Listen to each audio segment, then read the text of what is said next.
चीन के राष्ट्रपति शी जिनपिंग इस वक्त पूरी दुनिया से अपने दर्द को छुपा रहे हैं, क्योंकि जिनपिंग का ड्रीम प्रोजेक्ट BRI शुरू हो पाता उससे पहले ही चीनी अधिकारियों की धांधली की पोल खुल गई है।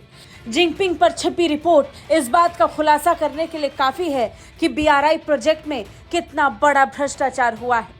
Foundation for defence of democracies की एक नई रिपोर्ट में ये दावा किया गया कि चीन की बेल्ट एंड रोड इनिशिएटिव अपने मूल लक्ष्यों से भटक गई और विफल हो गई। ये प्रोजेक्ट बुरी तरह फेल हुआ है, इस बात का उजागर इस रिपोर्ट से हुआ। चीन ने पिछले साल ही बड़ी धूमधाम से बेल्ट एंड रोड इनिशिएटिव की 10वीं वर्षगांठ मनाई थी, लेकिन इन सब से उलट ये रिपोर्ट कुछ और ही दावा कर रही है।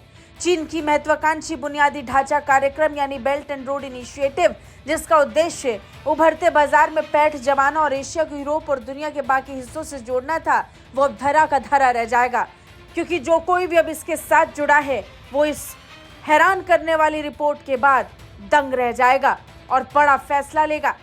हम आपको रिपोर्ट के बारे में कुछ बताएं, उससे पहले आप ये जान लीजिए कि चीन इस प्रोजेक्ट का इस्तेमाल किस तरीके से करता है। चीन ने BRI के नाम पर अमीर देशों से खूब पैसा लूटा, वहीं दूसरी तरफ गरीब देशों को कर्ज देकर उन्हें अपना गुलाम बना लिया। चीन गरीब देशों के संसाधनों पर कब्जा कर उन्हें हाईजैक कर लेता है।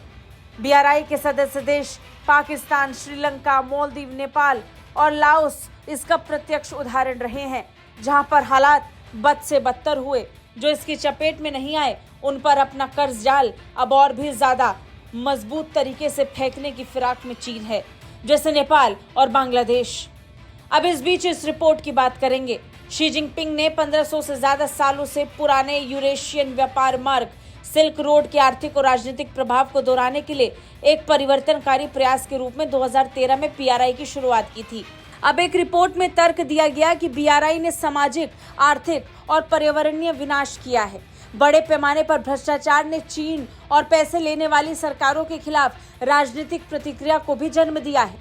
रिपोर्ट ने इक्वाडोर, जाम्बिया और डेमोक्रेटिक रिपब्लिक ऑफ कॉन्गो में केस स्टडीज की जांच की और ये पता चला कि चीन के विकास फंडिंग में भ्रष्टाचार और बर्बादी बड़े पैमाने पर थी, जबकि भाग लेने वाले देशों द्वारा लिए गए कर्ज ने बहुत नुकसान पहुंचाया। BRI ने उभरते बाजारों में बुनियादी ढांचे के लिए $1 ट्रिलियन की पूंजी लगातार तत्काल जरूरत को पूरा करने की कोशिश के लिए किया।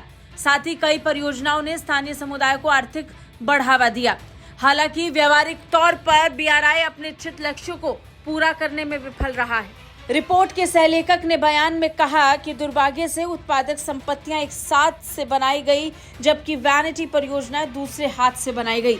खराब लागत अनुमान और जोखिम पूर्ण योजनाओं ने अनावश्यक या निम्न स्तर वाले बुनियादी ढांचे को बनाया है। इस रिपोर्ट में इस बात का खुलासा किया गया कि कैसे BRI प्रोजेक्ट के माध्यम से चीन ने भारी भरकम भ्रष्टाचार किया और खराब क्वालिटी में इस ढांचे को बनाने की कोशिश की।